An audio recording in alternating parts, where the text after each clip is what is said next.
Kabutaku, robot yang paling hebat, tak terkalahkan dan paling benar.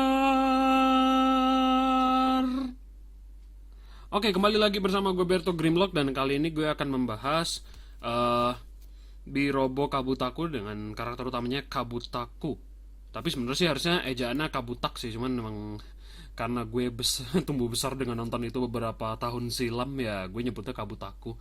Em, gue baru aja mendapatkan ini sih, baru-baru ini mendapatkan ini secara kebetulan menemukannya setelah kayak jadi wishlist bertahun-tahun deh, jadi harta karun. Gue dapet ini dengan harga 250.000.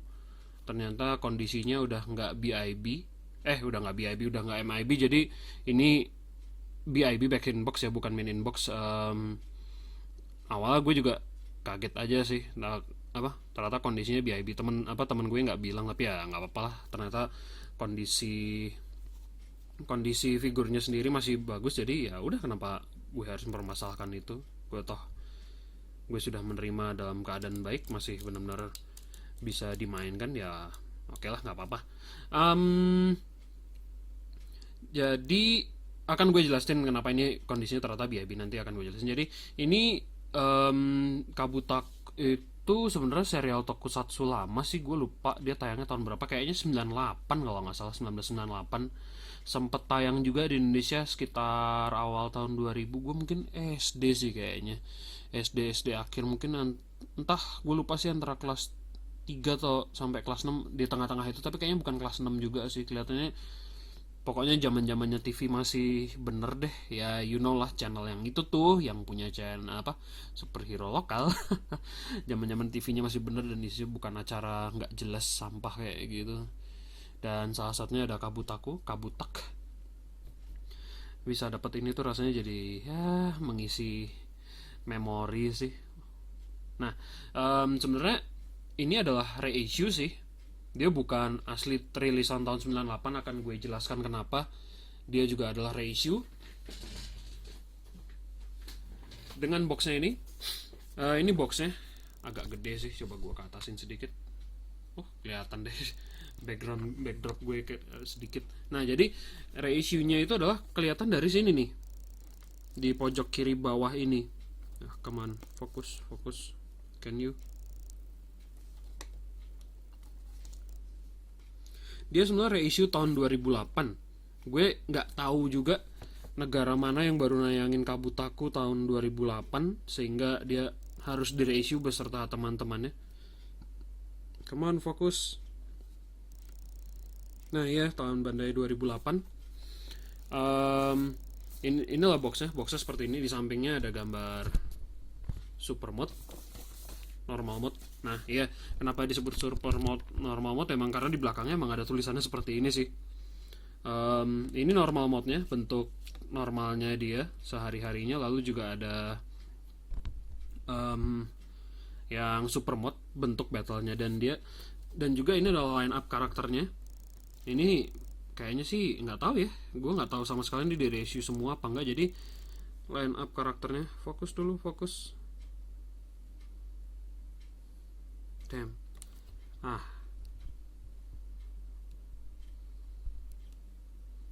Fokus. Jadi pokoknya sambil kita berusaha menunggu fokus, ini ada Sharkler, bentuknya ikan hiu. Danggoron, Pillbug, serangga Pillbug. Cobrander, bentuknya kobra. Kabutak itu sendiri, temannya Kabutak, namanya Kuwajiro. Ya, fokus. Lalu di sebelahnya ada Spydon, kalau nggak salah namanya Spydon. Gerotan, Ganiran, Kapten Tomborg. Gue tidak akan menjelaskan panjang lebar apa itu Kabutak, kalian bisa google sendiri, kan ini udah zaman modern, tidak semua mesti gue jelaskan. Jadi dasarnya ini adalah Kabutak. Ngomong-ngomong, nama mainnya Super Chain Series, jadi dia bisa berubah bentuk gitu. Kabutak ini adalah normal mode-nya. Seperti kalian bisa lihat, bentuknya lucu. Kalau nggak salah research sendiri, dia juga sedikit terinspirasi dari Robocon sih, dimana emang bentuk robotnya lucu-lucu ya di Robocon ya, sangat childish. Ini pun juga, dan ini seperti inilah desainnya Bandai, desainnya toy apa Plex kayaknya ya harusnya ya, di masa itu tahun 1998. Bener-bener ya ciri khasnya banget lah. Em, Lalu juga paint jobnya itu ada utamanya adalah warna kuning dan silver. Ini stiker sih. Oh ya, nanti akan gue jelasin. Jadi kebanyakan sih detail catnya hanya ada di bagian depan. Jadi yang di tengah tanduk, di sekitar muka, di perut, lengan, em, ya gue rasa itu sih hanya ada di bagian depan sih kebanyakan. Jadi belakangnya ini kosong. Menurut gue sih harusnya cat warna kuningnya itu tembus ke belakang. Maksudnya diterusin ke belakang, lalu juga ada di bagian punggungnya juga. Padahal ininya penuh ya silvernya. Nah, akan gue jelaskan sedikit kenapa gue bilang tadi itu adalah kondisinya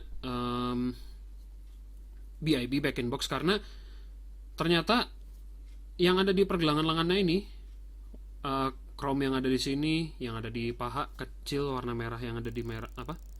Yang ada di sini, di dengkul, fokus, di dengkul, lalu yang ada di ujung kaki masing-masing ini sebenarnya adalah stiker.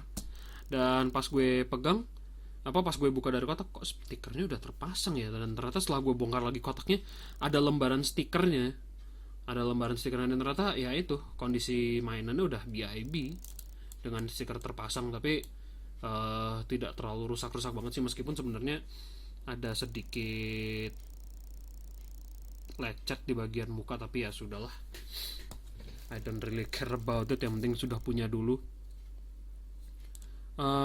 Lalu oh ya, ini kan tadi gue bilang ini adalah reissue tahun 2008. Gue tetap heran negara mana yang baru nayang itu tahun 2008. Jadi berdasarkan riset gue juga, ternyata harusnya bagian body ini, lalu yang bagian ini juga itu diecast. Harusnya yang ini diecast. Ternyata reissue-nya plastik ya. Lagian juga diecast mahal sih, apalagi kalau diecast-nya banyak.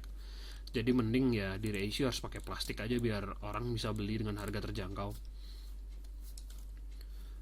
Dan ya untuk artikulasi sederhana sih, cuman begini-begini doang, tidak terlalu banyak. Kelemahannya adalah kalau misalkan kita angkat bagian ini, dia helmnya akan ikut terangkat sedikit bagian kepalanya. Jadi dia sebaiknya emang dibiarkan saja begini sih. Lalu juga ada dengkul, artikulasi dengkul, tapi tidak terlalu maksimal. Dengkul sih, bukannya tidak terlalu maksimal, memang ada dan ya begitu doang. Lalu artikulasi ankle. Nah, tapi masalahnya adalah dia gampang jatuh. Ya, jadi artikulasinya sih tidak banyak. Ini pun juga tidak bisa gerak depan belakang sih bagian pahanya. Lalu untuk cara mengubahnya ke super mode, pertama-tama kita lepas dulu helmnya, lalu diputar balikan, kita turunkan tangan normal mode-nya jadi kaki, lalu bagian kepalanya tertutup oleh bagian skirtnya itu. Dan juga ditarik supaya kelihatan lebih tinggi, dibuka dengan kelebaran yang cukup. Lalu diturunkan bagian kakinya itu, tarik seperti ini, putar dan lipat, dan juga putar bagian pergelangan tangannya. Sama juga dengan di sebelahnya, tarik, putar, lipat, putar. Nah, lalu yang ciri khas dari Kabutak, sebenarnya bukan ciri khas ya, tapi emang ya pokoknya demikian lah. Ini adalah kita bisa narik bagian sini, lalu lipat keluar untuk memperlihatkan kepalanya, lalu voila, jadilah Kabutak Super Mode. Super Mode ini ada uniknya sendiri sih. Jadi inilah mode yang cuma bertahan bisa 3 menit kayak Ultraman. Jadi memang Kabutak itu pokoknya ada ceritanya kenapa dia bisa bertahan cuma 3 menit, ya cari aja lah sendiri. Dan itu gue jujur aja setelah bertahun-tahun setelah nonton, gue baru ngeh aja gitu, oh ternyata Kabutak tuh begitu toh. Dan juga ini huruf K yang ada di pinggang ini juga stiker sih. Nah, untuk super mode, artikulasi aksesoris yang ada bawaannya adalah shock stick. Itu pun juga hasil nyari-nyari, gue jujur nggak tahu ini namanya apa, ternyata namanya shock stick. kelihatannya sih tongkat listrik sih kalau ada di serial, kalau gue coba-coba inget lagi. Jadi emang inilah senjatanya dia untuk super mode, untuk melawan musuh-musuhnya itu. Dan ya cuman hanya plastik plastik lembek, mungkin PVC sih, berwarna abu-abu. Dan untuk artikulasi super mode, ada artikulasinya di kepala, pundak bisa ke kiri, bisa kiri kanan, bisa ke samping maksudnya. Lalu full 360 derajat. Fokus. Lalu sikut bisa kelipat sampai 90 derajat, mentok. Ya 90 derajat lebih dikit. Lalu seperti proses perubahan tadi, ini juga ada apa namanya? Wrist swivel. Come on, fokus. Come on, kamera. Lalu juga kakinya, karena proses transformasi kakinya hanya bisa melebar ke samping. Lalu ada artikulasi dengkul dan juga artikulasi ankle.